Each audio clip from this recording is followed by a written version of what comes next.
राम राम। कहते हैं भगवान अपने भक्त के लिए कई बार ऐसे चमत्कार करते हैं जिससे दूसरे लोग उसको देखकर आश्चर्यचकित रह जाते हैं। भगवान ऐसे ऐसे रूप बनाते हैं और अपने भक्तों के लिए इतने कष्ट सह जाते हैं कि एक बार भक्त की आंखें भी सजल हो जाती हैं, उसके नेत्र भी प्रेम के आंसुओं में बहने लगते हैं। किसी नगर में एक राजा ने श्री बांके बिहारी जी का मंदिर बनवाया था। उस मंदिर में एक पुजारी रहते थे। जब तक राजा युवावस्था में थे, वो पुजारी भी युवावस्था में था। राजा का प्रतिदिन का नियम था, वो प्रातः उठते ही एक पुष्पमाला जो बड़ी सुंदर पुष्पों की बनी होती थी अपने मंत्री के हाथ भेजते। पुजारी जी वो माला बांके बिहारी जी को डालते। कुछ समय के पश्चात राजा जी दर्शन करने आते। पुजारी जी वही माला वापस बिहारी जी के गले से उतारकर राजा के गले में डालते।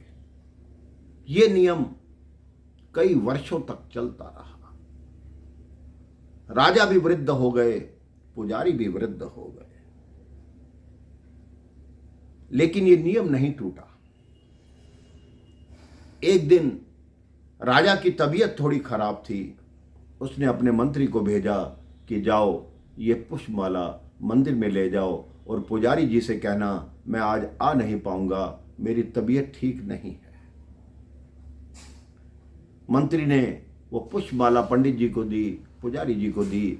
पुजारी जी ने माला बांके बिहारी जी के गले में डाली और उस मंत्री ने कहा आज राजा जी आ नहीं पाएंगे क्योंकि उनकी तबीयत ठीक नहीं।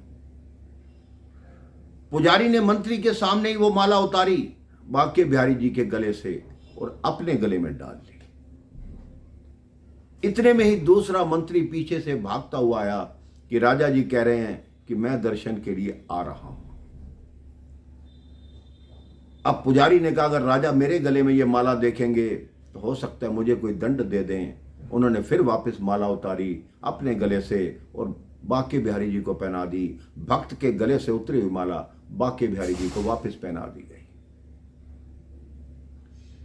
अब राजा जब दर्शन के लिए आए, पुजारी ने बांके बिहारी जी के गले से वो माला फिर उतारी और राजा को पहनाई। राजा ने वो माला देखी और पुजारी से कहा ये माला ऐसी क्यों है, इसमें एक सफेद बाल है। अब पुजारी जी हड़बड़ा गए कि बाल तो मेरा होगा। अब पुजारी जी को कुछ सूझा नहीं। उन्होंने कहा मैं सत्य बोलूंगा तो राजा मुझे मृत्यु दंड दे देगा कि तेरी ये उदंडता है कि तूने मेरी पहनने वाली माला पहले स्वयं पहन ली। पुजारी जी ने हड़बड़ाहट में बोल दिया ये बाल तो बांके बिहारी जी का है। राजा कहता है बांके बिहारी जी का छोटा सा स्वरूप है, उनके सफेद बाल कैसे हो सकते हैं। पुजारी ने कहा नहीं उन्हीं का बाल है। तो राजा ने कहा ठीक है, कल प्रातः जब तुम श्रृंगार करोगे तब मैं देखने आऊंगा कि बांके बिहारी जी के बाल सफेद हैं या नहीं। अगले दिन प्रातः राजा ने आने का निर्णय किया। सारी रात पुजारी को निद्रा नहीं आई और बोलते रहे हे बांके बिहारी अब मेरा जीवन आपके हाथ में है, आपने ही सब कुछ करना है।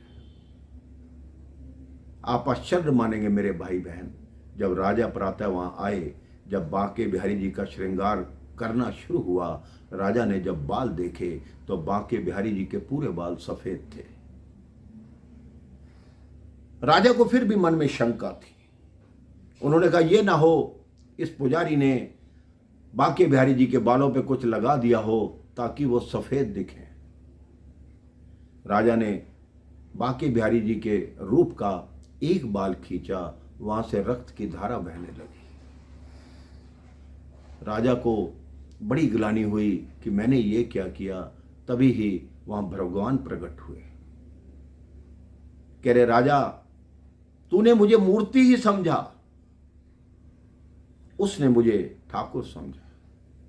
उसने ठाकुर समझा तो मैंने अपने सारे बाल सफेद किए, अपने सिर से रक्त की धारा निकलवाई ताकि मेरे भक्त की रक्षा हो सके। लेकिन तूने आज तक मुझे मूर्ति ही माना, कभी ठाकुर माना ही नहीं। राजा उसी समय पुजारी के चरणों में गिर गया और बोला कि सच्चे भक्त के लिए भगवान कोई भी चमत्कार कर सकते हैं, भगवान कुछ भी बनकर आ सकते हैं। तो आप भी अपने जीवन में भगवान की सच्ची भक्ति कीजिए, उनके चमत्कार आपको देखने को स्वयं ही मिलेंगे। राम राम, जय श्री राम।